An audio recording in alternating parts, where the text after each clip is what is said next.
চামচা অভিষেক, এই শাহজাহানের চামচা অভিষেক বেরো। ঋষভ শেখ চ্যালেঞ্জ হবে, তুই যদি 40টা মারিস তোর বাংলাদেশের নামে জয় শ্রীরামের নামে 100টা পুজো মারবো। মারধর তো হচ্ছে না, অভিষেক বন্দ্যোপাধ্যায়ের বাড়িটা তো জ্বালিয়ে দেয়নি, এটা তো বলতে হবে। যেটা হচ্ছে সেটা অন্যায়টা কি হচ্ছে? গণতান্ত্রিক প্রক্রিয়ায় অভিষেক বন্দ্যোপাধ্যায়কে যা বলার লোকে বলছে। আমি তো দেখছি নতুন যারা আছেন তারা অনেক সহনশীল। শুধু তারা নয়, এই যে কালচার, নির্বাচনে হেরে যাওয়ার পর বাড়িঘর জ্বালিয়ে দেবো, মেয়েদের তুলে নিয়ে যাব, খুন করব, মার্ডার করব, 2021 সালের যে পোস্টপোল ভায়োলেন্সের কালচার তৃণমূল দলটা তুলেছিল, সেই কালচার থেকে পশ্চিমবাংলাকে বেরোতে হবে। এই কালচার পশ্চিমবাংলায় ছিল না। কি হাহাকার অবস্থা ছিল। আজকে যদি উল্টোটা হতো, আজকে যদি তৃণমূল ক্ষমতায় আসতো, পশ্চিমবাংলায় বিরোধীদের বাড়ি ঘর জ্বালিয়ে দিত, মার্ডার করে দিত, রেপ করে দিত, মহিলাদের তুলে নিয়ে যেত। এই কালচারে বিশ্বাস করে তৃণমূল কংগ্রেস। এই রাজনৈতিক দলটার অস্তিত্ব থাকা উচিত না, তাদের নেতৃত্ব এটা ইন্ধন দেয়।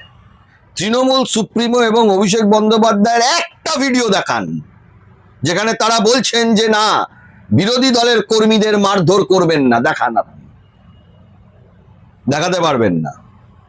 একটা ভিডিও দেখান 2021 সালের সময়।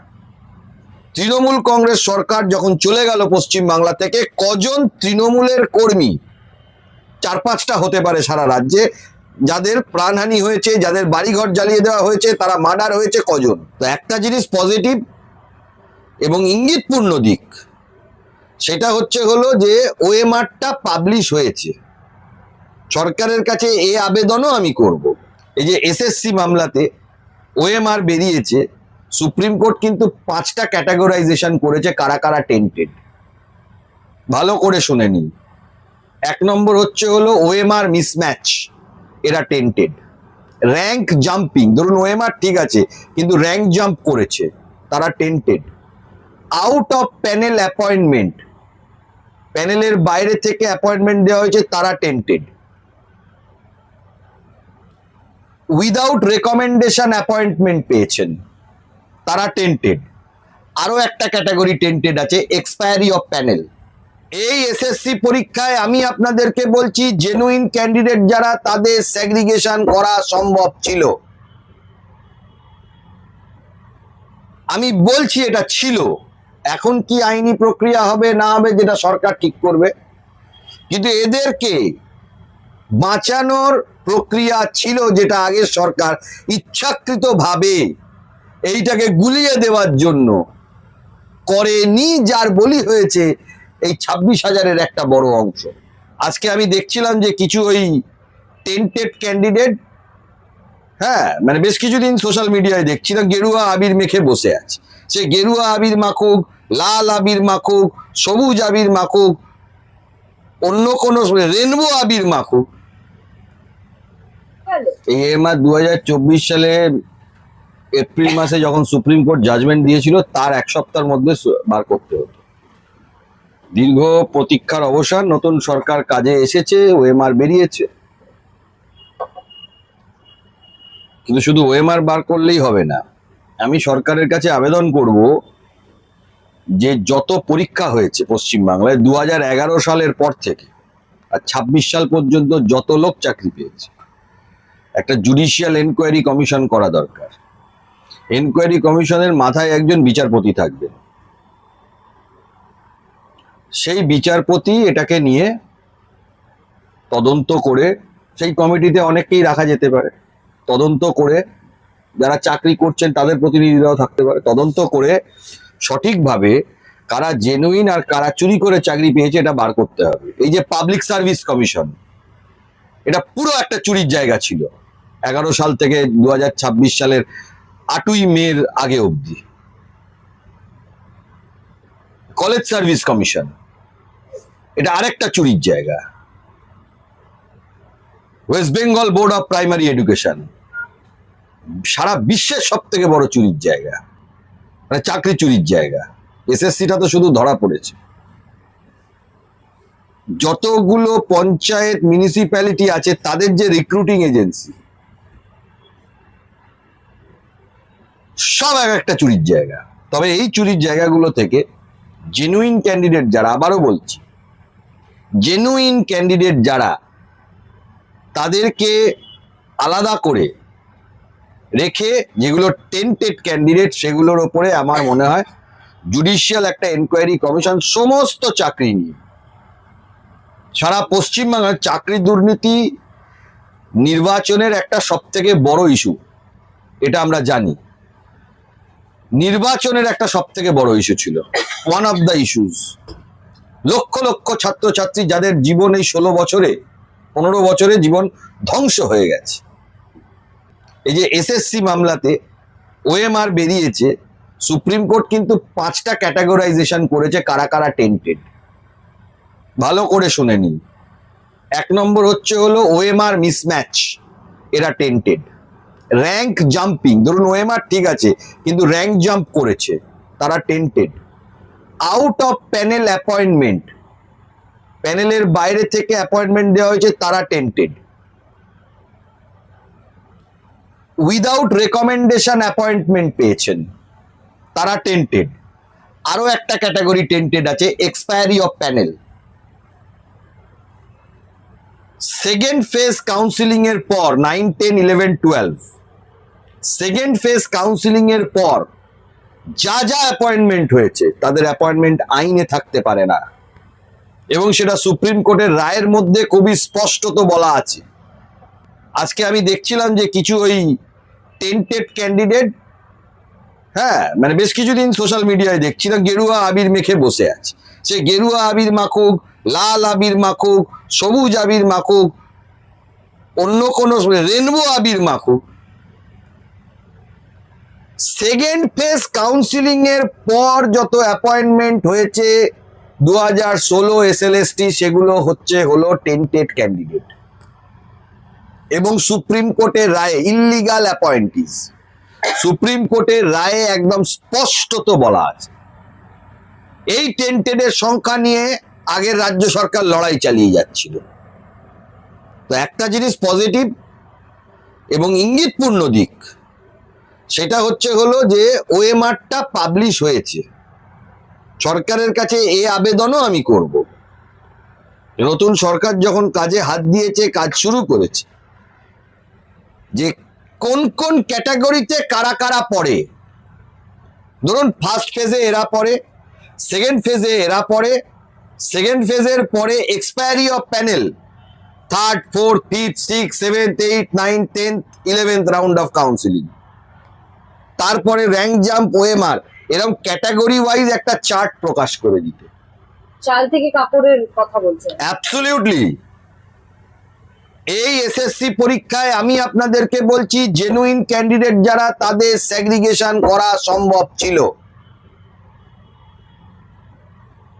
আমি বলছি এটা ছিল।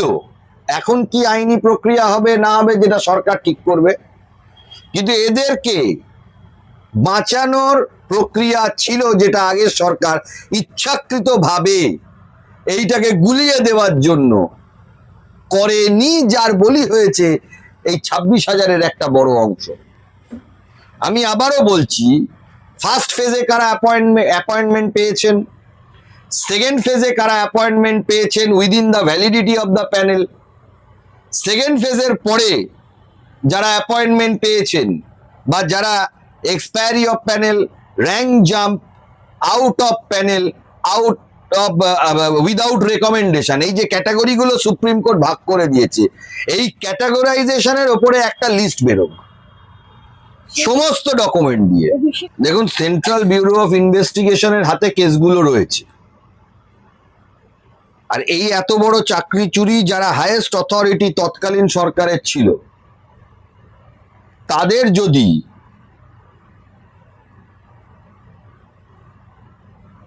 ইন্ধন না থাকতো এই জিনিস হতো না। তাই এই দিকটাও আমার মনে হয় তদন্ত করে দেখা উচিত। মারধর তো হচ্ছে না, অভিষেক বন্দ্যোপাধ্যায়ের বাড়িটা তো জ্বালিয়ে দেয়নি, এটা তো বলতে হবে। যেটা হচ্ছে সেটা অন্যায়টা কি হচ্ছে? গণতান্ত্রিক প্রক্রিয়ায় অভিষেক বন্দ্যোপাধ্যায়কে যা বলার লোকে বলছে। আমি তো দেখছি নতুন যারা আছেন তারা অনেক সহনশীল। শুধু তারা নয়, এই যে কালচার, নির্বাচনে হেরে যাওয়ার পর বাড়িঘর জ্বালিয়ে দেবো, মেয়েদের তুলে নিয়ে যাব, খুন করব, মার্ডার করব, 2021 সালের যে পোস্টপোল ভায়োলেন্সের কালচার তৃণমূল দলটা তুলেছিল, সেই কালচার থেকে পশ্চিমবাংলাকে বেরোতে হবে। এই কালচার পশ্চিমবাংলায় ছিল না। নির্বাচনের দিন অনেক ঝামেলা হয়, হওয়াটা অস্বাভাবিকের কথা আমি বল, হওয়াটা উচিত নয়, কিন্তু অস্বাভাবিক আমি বলছি না, হতে পারে নির্বাচনের দিন। নির্বাচনের পিরিয়ডে একে অপরকে অনেক কত কথা বলবে, এটা অস্বাভাবিক কিছু না। কিন্তু নির্বাচনের রেজাল্ট বেরোনোর পর প্রত্যেক মানুষেরই উচিত মানুষের জন্য কাজ করা, যে যে দল করুন না কেন। এই কালচারে পশ্চিমবাংলাতে ফেরানো উচিত। আপনি বলুন 2021 সালের সময় যত কর্মীরা মারা গেছেন, যত রাজনৈতিক কর্মীরা মারা গেছেন, তৃণমূল সুপ্রিমো এবং অভিষেক বন্দ্যোপাধ্যায়ের একটা ভিডিও দেখান যেখানে তারা বলছেন যে না, বিরোধী দলের কর্মীদের মারধর করবেন না। দেখান, আপনি দেখাতে পারবেন না।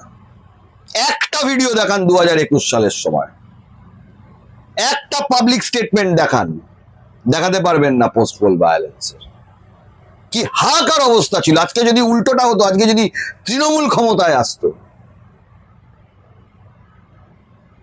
পশ্চিমবাংলায় বিরোধীদের বাড়ি ঘর জ্বালিয়ে দিত, মার্ডার করে দিত, রেপ করে দিত, মহিলাদের তুলে নিয়ে যেত। এই কালচারে বিশ্বাস করে তৃণমূল কংগ্রেস। এই রাজনৈতিক দলটার অস্তিত্ব থাকা উচিত না, তাদের নেতৃত্ব এটা ইন্ধন দেয়। আমি বলছি না যারা কর্মী তারা সবসময় দোষী, আমি বলছি না যারা যারা ভোটার তারা দোষী। যারা তৃণমূলকে ভোট দিয়েছেন তাদেরকে আমি এটা চিন্তা করতে বলছি।